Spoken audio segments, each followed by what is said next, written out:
అలా వినోదిని అనే దేవదాసి తన 100 ఏళ్ల జీవితాన్ని గుడిలో సౌభాగ్యంగా గడిపి చివరికి స్వర్గాన్ని చేరుకుంది. అయితే మీ వినోదిని తన జీవితంలో గుడి దాటి బయటికి ఎప్పుడు వెళ్ళలేదా? లేదు. ఎందుకు? ఒక దేవదాసి దేవుడి సన్నిధి దాటి బయటికి రాకూడదు. అది శాస్త్రం. ప్రపంచం అంతా దేవుడి సన్నిధే కదా, బయటికి వస్తే తప్పేంటి? పాపం వినోదిని మీ దేవుడు సృష్టించిన ఈ అందమైన ప్రపంచాన్ని చూడకుండానే వెళ్ళిపోయింది. 100 ఏళ్లు దాసిలా కట్టుబాట్లతో బ్రతకడం కన్నా ఒక్కరోజు స్వేచ్ఛగా మనిషిలా బతుకుంటే బాగుండు.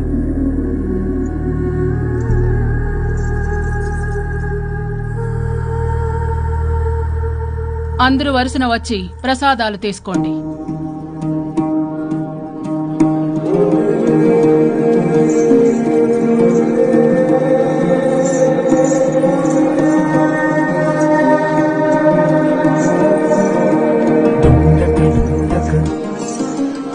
రాత్రి 10 గంటలకి దక్షిణ ద్వారం. నీకోసం ఎదురు చూస్తుంటాను.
నువ్వు వస్తావని నాకు తెలుసు.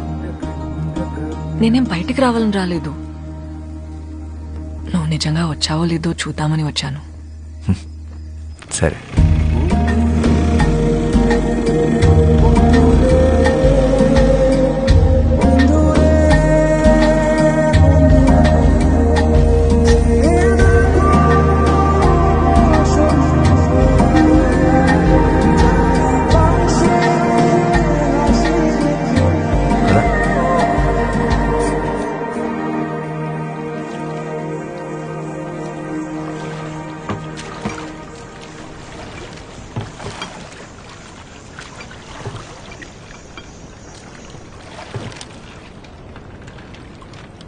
మైత్రేయి గుడి పెట్టిన పేరు కాదు, అమ్మా నాన్నలు పెట్టిన పేరేంటి?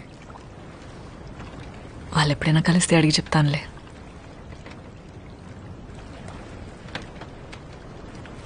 అవును, తెలుగు ఎలా వచ్చు? ఆంధ్ర గురువుల దగ్గర కూచిపూడితో పాటు తెలుగు కూడా నేర్చుకున్నాను.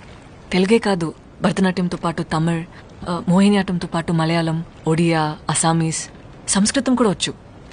పడవ నడపడం వచ్చా? రాదు. నేను నేర్పుతాను, పట్టుకో.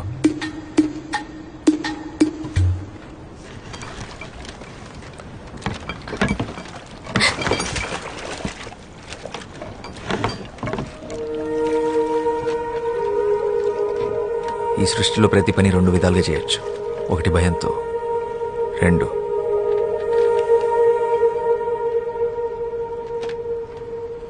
ప్రేమతో.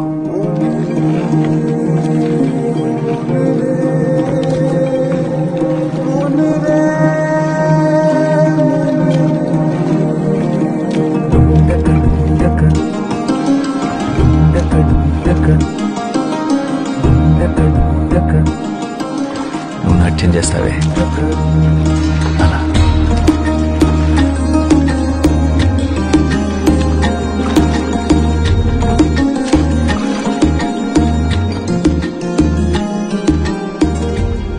ఏం చేస్తుంటావు నువ్వు?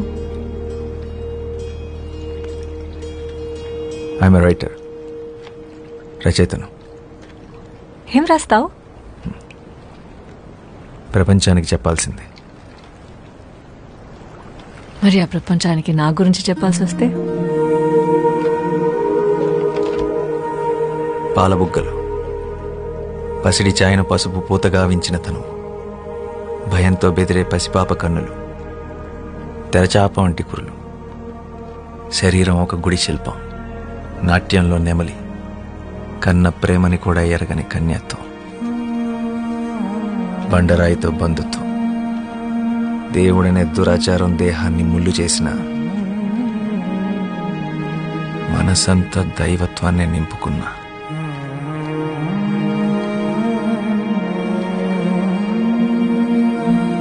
అమ్మో తెల్లవారిలా ఉంది. నేను వెళ్ళాలి, నన్ను తీసుకెళ్ళండి. మీతో మాట్లాడుతుంటే అసలు సమయం తెలియడం లేదు.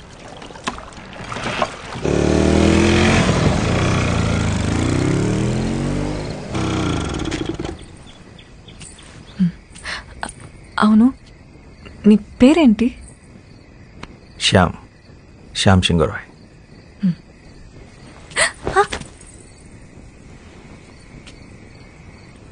ఇవాళ నుంచి నీ పేరు రోజీ. ఇది నింగికి నేలకి జరిగిన పరిచయమే. రోజీ, నాతో వచ్చేసే రోజీ. రోజు వస్తూనే ఉన్నాగా. ఇలా కాదు, ఈ బతుకు నుంచి బయటికి, నా జీవితంలోకి నాతో పాటు కలకత్తా వచ్చేసి మనం పెళ్లి చేసుకొని ఒక కొత్త జీవితాన్ని ప్రారంభిద్దాం. శ్యామ్, నేను ఒక దేవదాసిని, ఆ విషయం మర్చిపోకు. ఏ ఆడది ఎవడికి దాసి కాదు. దాస్యాన్ని కోరుకునేవాడు దేవుడే కాదు. దేవుడి ముసుగులో జరుగుతున్న బానిసత్వం ఇది. అదంతా వదిలే. అసలు నువ్వు సంతోషంగా ఉన్నావా? ఇలా బతకడం నీకు ఇష్టమేనా? ఈ నవరాత్రులు తప్పితే నా జీవితంలో చెప్పుకోవడానికి వేరే పండగంటూ లేదు.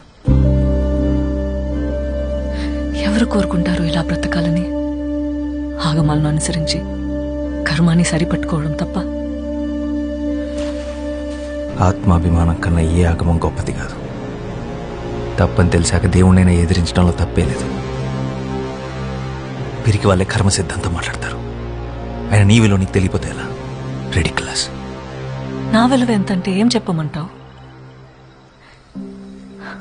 ఒక్క బస్త బియ్యం కోసం కన్న తల్లిదండ్రులే గుడిగాటికి కట్టేసిన ప్రాణం నాది. ఆ గుడిలో ఒక శిల్పం వెలకూడ నేను చేయను. కన్నవాళ్ళు కొన్నవాళ్ళు నిర్ణయించేది కాదు నీ విలువ. నువ్వెంత అనుకుంటే అంత, నిన్ను నువ్వు నమ్మినంత. నేను బయటకు వచ్చి బ్రతకగలనా?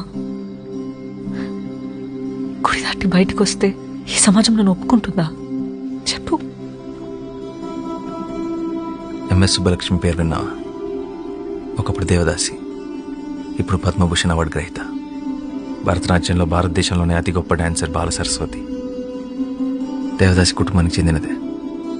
ఎముకలతో నిండిన ఈ దేహాన్ని నదిలా కదిలించగల నాట్యకళ నీలో ఉంది. నీకు నేనున్నాను, ఉంటాను. నీకు నచ్చినట్టు నువ్వు బతుకు. ఎవరికి భయపడాల్సిన అవసరం నీకు లేదు. రేపు విజయదశమి. నీకోసం ఎదురు చూస్తుంటాను. ఈ నది దాటితే మన కోసం మరో ప్రపంచం ఎదురు చూస్తుంటుంది.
ఏం జరిగింది?